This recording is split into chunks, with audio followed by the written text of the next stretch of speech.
Cats laze in the sun. The caterpillar dozes on a tomato plant. A bumblebee nestles between two blades of grass.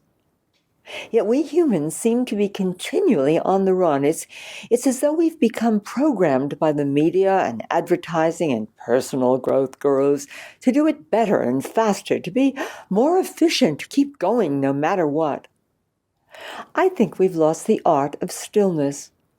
And as a result, we miss out on the gifts that come to us when, for a time, we put aside doing and let ourselves just enjoy being.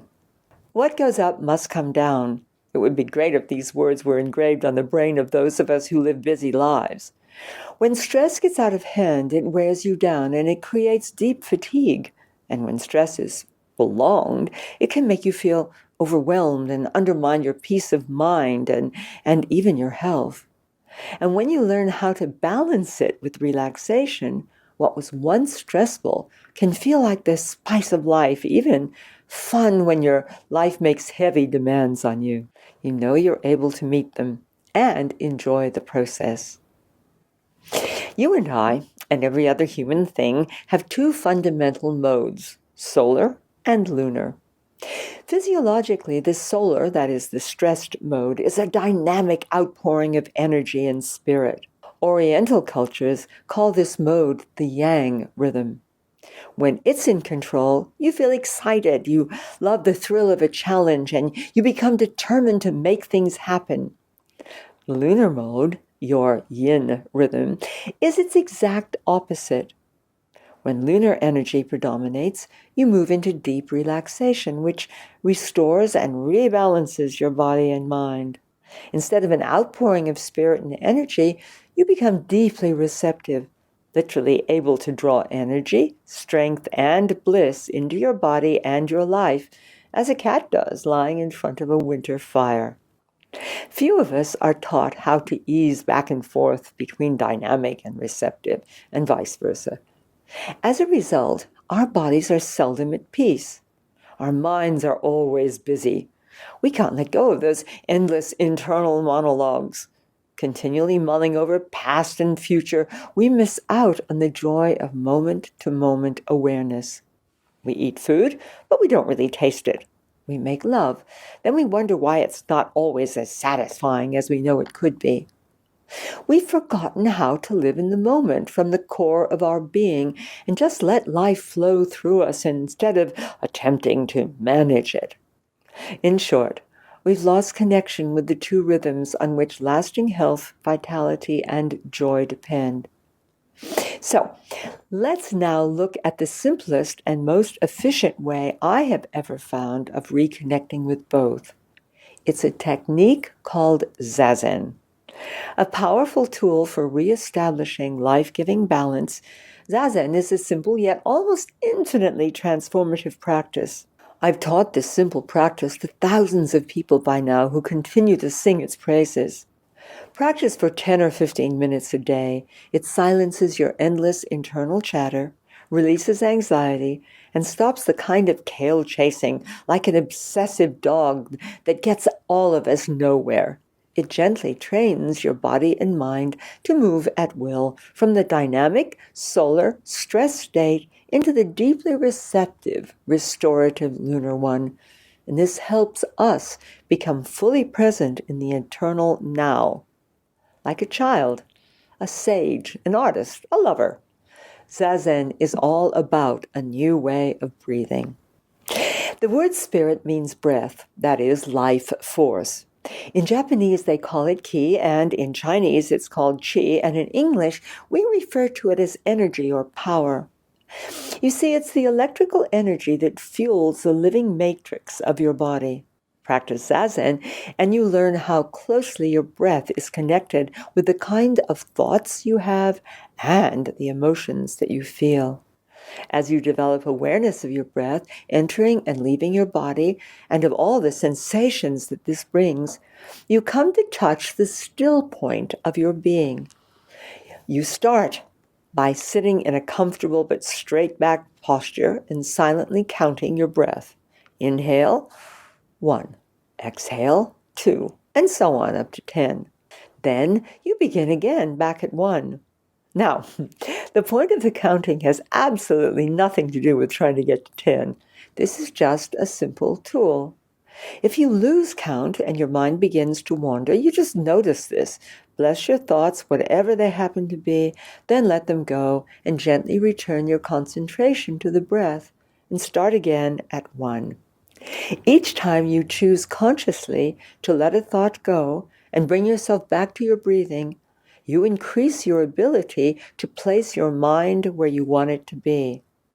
Believe me, this is an incredibly powerful experience. Before long, it'll help you break free of the limiting thoughts and worries and obsessions that can rule our lives.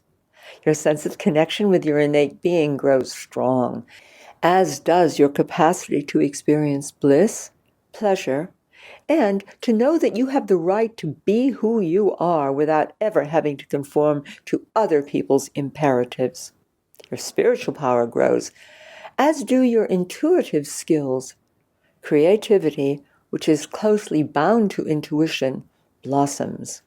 Okay, let's get started together. Here's how. First, position your body. The way you hold your body, your posture, helps create your state of consciousness, and there are many choices.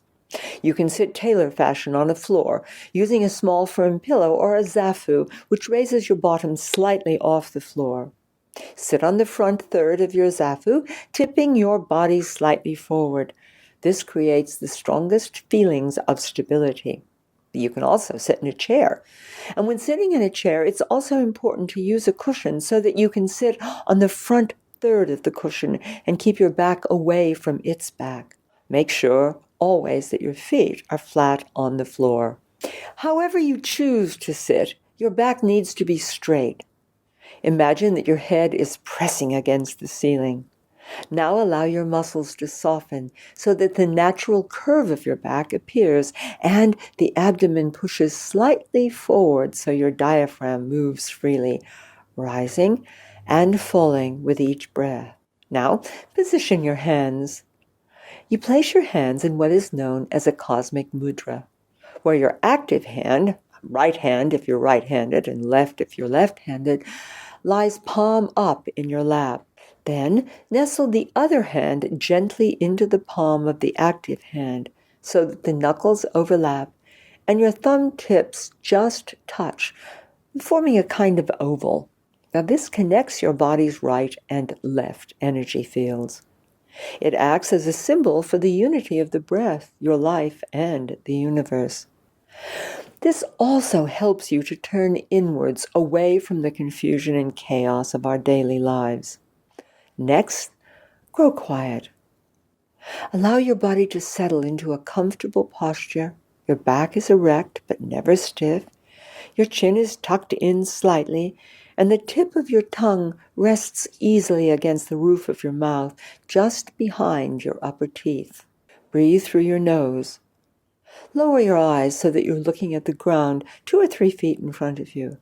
After a while, you may be surprised to find that although your eyes are open, you are no longer seeing what you're looking at, since the focus of your attention will have shifted to within. Next, discover your center. This is the hara, the physical and spiritual center of the body. It's a place of power from which all the martial arts are performed. Located in your pelvis, about 2.5 to 3 inches below the navel, it's also the center of gravity in your body.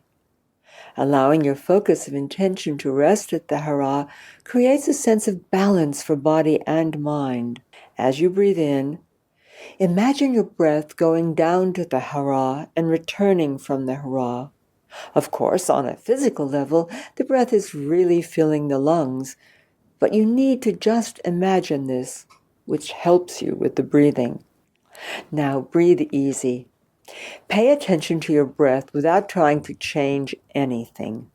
Be aware of the tactile feelings that come with breathing. Notice the cool air entering your body as you inhale through your nose, and what does it feel like as it travels down the back of your throat? Feel the warmth of the out-breath as you exhale.